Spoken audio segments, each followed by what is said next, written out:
But of course it wasn't until a month ago today when we received the call informing us of Austin's arrest that the long hours that followed did the reality of these dangers hit home. Needless to say, it has been a very worrying and uncertain time for us, and we are here because despite the silence of our Foreign Minister and Prime Minister, the danger is not over.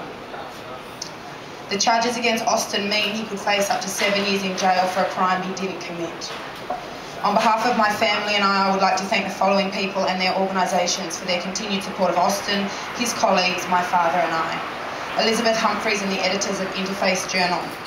Thank you to the Open Letter author, Michael Brull and Paddy Gibson and James Supple for help organising today's rally. Thank you to Anthony Lowenstein and Katrina Menzies-Pike and other journalists including ABC's Simon Santo who have made this matter an issue. Thank you to Tony Robertson and Change.org for assistance with many things, including the Open Letter, and to Julian Assange of WikiLeaks and all the other people who have signed it. And thank you to Mike Dobie of the MEAA and the many members who have been concerned for Austin. Your comments on the Open Letter have been very much appreciated. Thank you to the people from the No Military Trials movement, and thank you to Sayed Fatih, the lawyer representing Austin.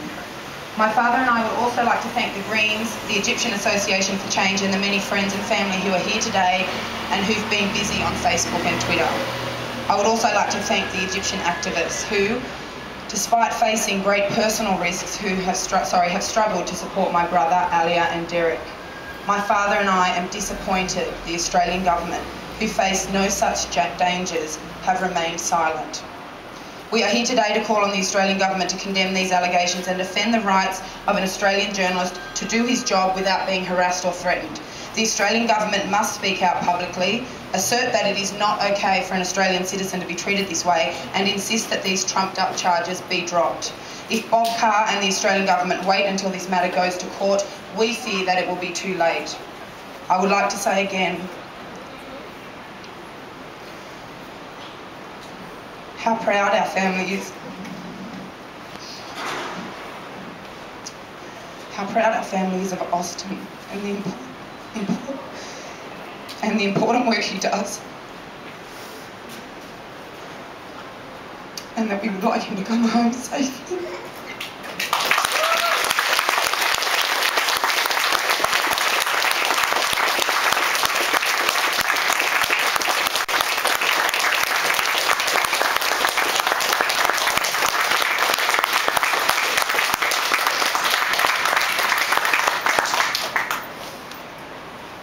All acknowledge how hard it is for families in this sort of situation, and I think the thing that I heard Aliya say the most, that there is no danger to Bob Carr for him speaking up, and yet he remains silent, and yet we know that many activists on the ground that Austin has met through his research and his journalism have only been too willing to speak up.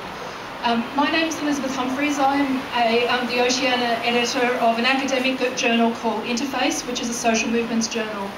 When we were putting together our next issue, which is coming out in May, about the Arab Spring, I contacted Austin to ask him whether we could use one of his beautiful photographs from the overthrow of Mubarak on the cover. In the process of that, Austin told me that he'd interviewed a Labor journalist called Kamal Al-Fayoumi, who's very well known and has been key in trying to set up independent, non-state-run unions in Egypt.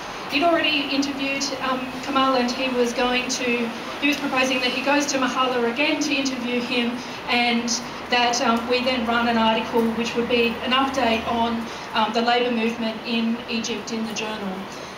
The first attempt to do that interview was unfortunately on the day of all the violence at the soccer match in Cairo, and Austin and Kamal were unable to meet. They were dealing with all the deaths of those young people who were killed deliberately by the military. The second attempt, obviously, was when he travelled to Mahalla for the anniversary of an important date for the labour movement in order to interview Kamal.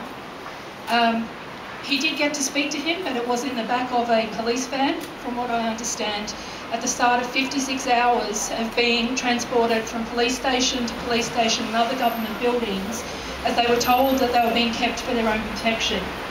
We now know that, of course, they weren't being kept for their own protection. It resulted in bogus charges that they had encouraged children to throw rocks at a police station.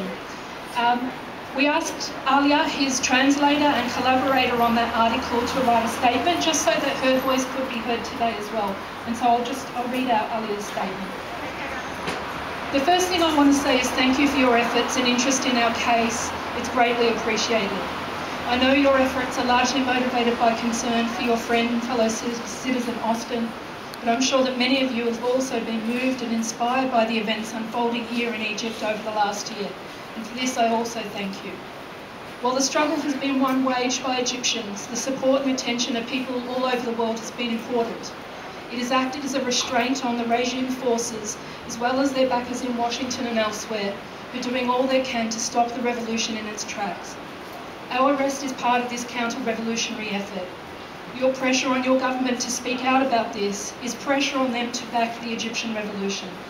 Neither foreign nor local journalists should be subject to the kind of intimidation and obstruction so commonly practiced by the Supreme Council of Armed Forces and their allies and other remnants of the old regime. As Austin has said in interviews, the case against us is a sign of their desperation. They fear of activists and labour organisers like Mr. Al-Fayoumi, who we were going to meet in Mahalla. They know that such people have all the political momentum.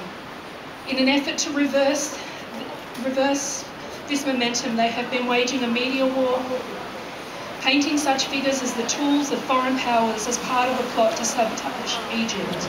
It's the oldest trick in the book.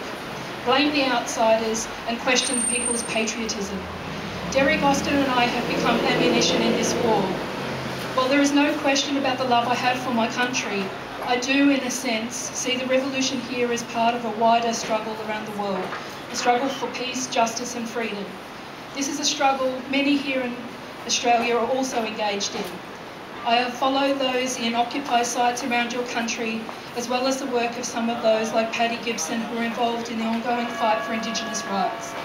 In witnessing these struggles, as we're witnessing those occurring around the globe, I've been inspired by people's continuous and imaginative efforts towards a better and a more equal world. Never think that an act of protest is pointless or ever goes unnoticed. Even before today's rally, we had gotten word from embassy staff that the highest levels of the Department of Foreign Affairs and Trade were aware it was being planned. Politicians are intensely conscious when they are the focus of negative attention, and right now your voices are being heard. Thank you again. Yours in solidarity, Aliya Alwi.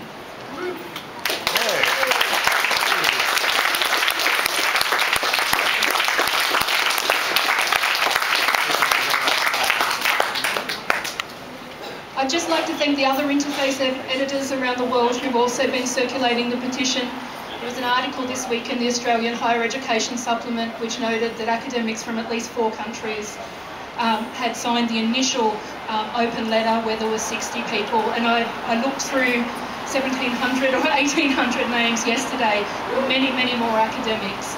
And we know that Scholars at Risk, which is, I suppose, the organisation that defends jailed and other academics and researchers who are under threat or have been aware of Austin and Aliya's situation from the very beginning and being updated by another of our editors who's in Ireland. This is a global issue, even though Austin obviously is very personally connected to everyone here today, and I think we absolutely have to demand 2 things from Bob Carr. He needs to ensure that they return Austin's passport and they lift the travel ban so that he can go wherever he wants. They also need to ensure that these charges are dropped so that Aliya and Derek, who have also been caught up in this situation, that they also can travel freely, walk around freely and no longer be harassed on the streets of Cairo. Thank you.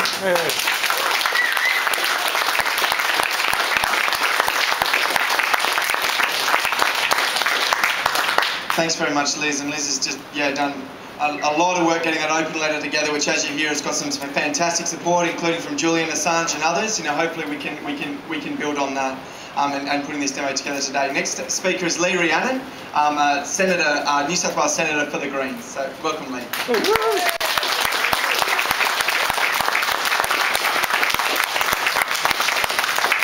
I do acknowledge the traditional owners of the land on which we meet and pay tribute to their history, their culture and their ongoing contributions to our communities.